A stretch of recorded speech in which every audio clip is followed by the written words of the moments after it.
তো আসসালামু আলাইকুম গাইস, আজকে অনেক দিন পর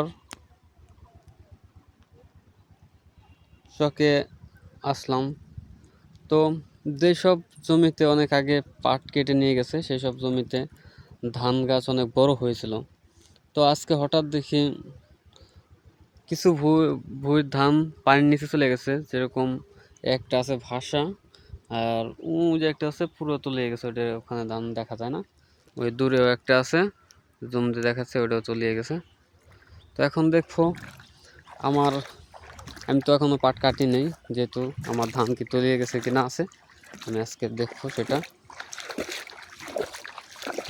তো যাওয়া যাক।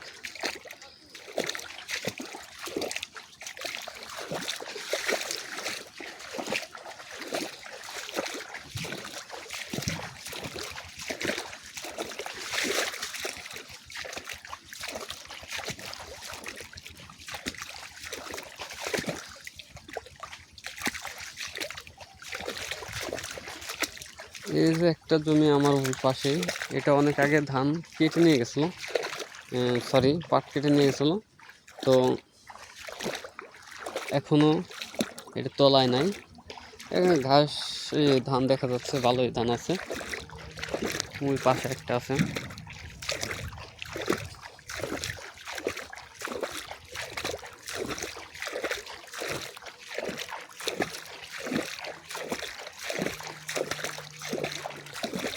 এবছর আল্লাহর রহমতে অন্য অন্য বছরের তুলনায় অনেক ভালো, যেমন পেঁয়াজ হয়েছে তেমন পাট হয়েছে।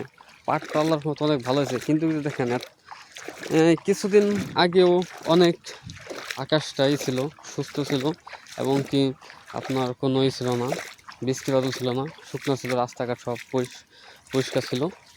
তো এখন মনে করেন যে বৃষ্টির পানি জমে যাতে একদম একটা দিনমজুরের মানে বেতন বেড়ে গেছে, প্লাস আরও একটা দিনমজুরের মানে একটা শ্রমিক যে যতটুকু পাট কাটতো তার সে এখন কম কাটতেছে, পানি বেজে গেছে। প্লাস কাশি যে কাজ করতে পারে না, ভিতর থেকে পাট বাই করতে পারে না। দেখেন কি আন্দাজ পড়া পড়ছে পাট। তো আজকে দেখতে আসছিলাম পাটের কি ধানের কি অবস্থা, পাটের কি অবস্থা। তো দেখো, এটাই আমার পাটের জমি। তো আমার এই জায়গা আসলে ধান তলিয়ে গেছে, ধান দেখা যাচ্ছে